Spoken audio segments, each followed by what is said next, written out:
Hi ಸ್ನೇಹಿತರೆ, ಎಲ್ಲರಿಗೂ ನಮಸ್ಕಾರ.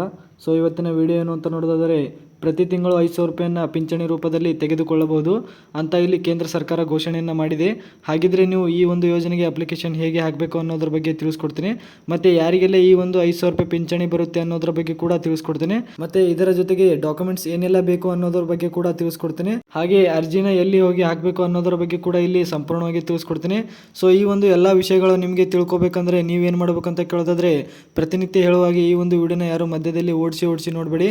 ಯಾಕಂದ್ರೆ ವಿಡಿಯೋನ ತುಂಬಾನೇ ಇಂಪಾರ್ಟೆಂಟ್ ಆಗಿರುತ್ತೆ ಸ್ನೇಹಿತರೆ. ವಿಡಿಯೋನ ಸ್ಟಾರ್ಟ್ ಮಾಡೋಕ್ಕಿಂತ ಮುಂಚೆ ಈ ಒಂದು ವಿಡಿಯೋಗೆ ಲೈಕ್ ಮಾಡಿಲ್ಲ ಅಂದ್ರೆ ಲೈಕ್ ಮಾಡಿ. ಹಾಗೆ ಇದೇ ತರ ಹೊಸ ಅಪ್ಡೇಟ್ಗೆ ನಮ್ಮ ಒಂದು ಚಾನಲ್ ಅನ್ನ ಸಬ್ಸ್ಕ್ರೈಬ್ ಮಾಡೋದನ್ನ ಮರಿಬೇಡಿ. ಮತ್ತೆ ಪಕ್ಕದಲ್ಲಿರುವ ಬೆಲ್ ಐಕನ್ ಪ್ರೆಸ್ ಮಾಡಿ. ಯಾಕಂದ್ರೆ ನಾವು ಹಾಕೋ ಪ್ರತಿಯೊಂದು ಅಪ್ಡೇಟ್ ಕೂಡ ನಿಮ್ಮ ಒಂದು ಫೋನಿಗೆ ನೋಟಿಫಿಕೇಶನ್ ಮುಖಾಂತರ ಬಂದು ತಲುಪುತ್ತೆ ಸ್ನೇಹಿತರೆ. ಸೊ ಮೊದಲನೇದಾಗಿ 7ನೇ ಕಂತಿನ ಹಣದ ಬಗ್ಗೆ ಕೂಡ ಸ್ವಲ್ಪ ತಿಳಿಸ್ಕೊಡ್ತೀನಿ.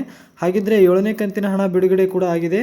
ಆದ್ರೆ ಇನ್ನೂ ಕೆಲವು ಜನರಿಗೆ ಇನ್ನ ಬಂದಿಲ್ಲ ಸ್ನೇಹಿತರೆ. ಯಾಕೆ ಬಂದಿಲ್ಲ ಅಂದ್ರೆ ಇನ್ನೂ 7ನೇ ಕಂತಿನ ಹಣ ಹಾಕ್ತಾನೆ ಇದ್ದಾರೆ. ಮತ್ತೆ ಇಲ್ಲಿ ಯಾರು ಭಯ ಪಡುವ ಅವಶ್ಯಕತೆ ಇಲ್ಲ ಸ್ನೇಹಿತರೆ. ಯಾಕಂದ್ರೆ ಇನ್ನೇನು ಕೇವಲ 2-3 ದಿನಗಳಲ್ಲಿ ನಿಮ್ಮ ಖಾತೆಗೆ ಕೂಡ ಬರುತ್ತೆ ಸ್ನೇಹಿತರೆ. ಸೊ ನೀವು ಒಂದ್ಸಲಿ ಚೆಕ್ ಮಾಡ್ಕೊಳ್ಳಿ. ಯಾಕಂದ್ರೆ ನಿಮ್ಮ ಅಕೌಂಟ್ಗೂ ಕೂಡ ಈಗ ಬಂದಿರಬಹುದು. ಸೊ ಇದಾದ ಮೇಲೆ ಕೇಂದ್ರ ಸರ್ಕಾರದ ಯೋಜನೆ ಅಂದ್ರೆ 5,000 ರೂಪಾಯಿ ಪಿಂಚಣಿ ರೂಪದಲ್ಲಿ ಹೇಗೆ ಬರುತ್ತೆ ಅಂದ್ರೆ, ಅದಕ್ಕಿಂತ ಮುಂಚೆ ಇದರ ಹೆಸರು ಏನು ಅಂತ ನೀವು ತಿಳ್ಕೊಳ್ಬೇಕಾದ್ರೆ, ಈ ಒಂದು ಯೋಜನೆ ಹೆಸರು ಬಂದ್ಬಿಟ್ಟು ಅಟಲ್ ಪಿಂಚಣಿಯ ಯೋಜನೆ ಅಂತ ಇದರ ಹೆಸರಾಗಿರುತ್ತೆ ಸ್ನೇಹಿತರೆ.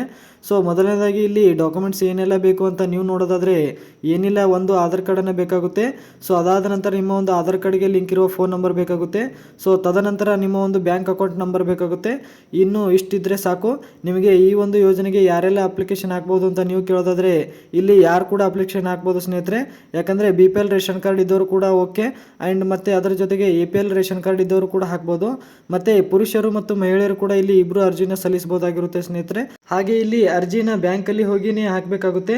ಸೊ ಇದಾದ ಮೇಲೆ ನಿಮಗೆ ಯಾವಾಗ ಪಿಂಚಣಿ ಬರುತ್ತೆ ಅಂತ ನೀವು ಕೇಳೋದಾದ್ರೆ, ನಿಮ್ಗಳಿಗೆ 60 ವರ್ಷ ಆದ ನಂತರ ನಿಮಗೆ ಪಿಂಚಣಿ ರೂಪದಲ್ಲಿ ಹಣವನ್ನು ಬರತಕ್ಕಂಥದ್ದು. ಇಲ್ಲಿ ನೀವು ಬ್ಯಾಂಕಿನಲ್ಲಿ ಅರ್ಜಿ ಹಾಕಿದ ಮೇಲೆ ನಿಮ್ಗಳಿಗೆ ಇಂತಿಷ್ಟು ಹಣ ಅಂತ ಕಟ್ಟಾಗುತ್ತೆ. ಹಾಗೆ ಈ ಒಂದು ಯೋಜನೆಗೆ ಅಪ್ಲಿಕೇಶನ್ ಹಾಕ್ಬೇಕಂದ್ರೆ ನಿಮ್ಮ ಒಂದು ವಯಸ್ಸು ಬಂದ್ಬಿಟ್ಟು 18 ವರ್ಷ ಮೇಲ್ಪಟ್ಟಿರಬೇಕು ಅಂಡ್ 40 ವರ್ಷ ಒಳಗಡೆ ಇರಬೇಕು.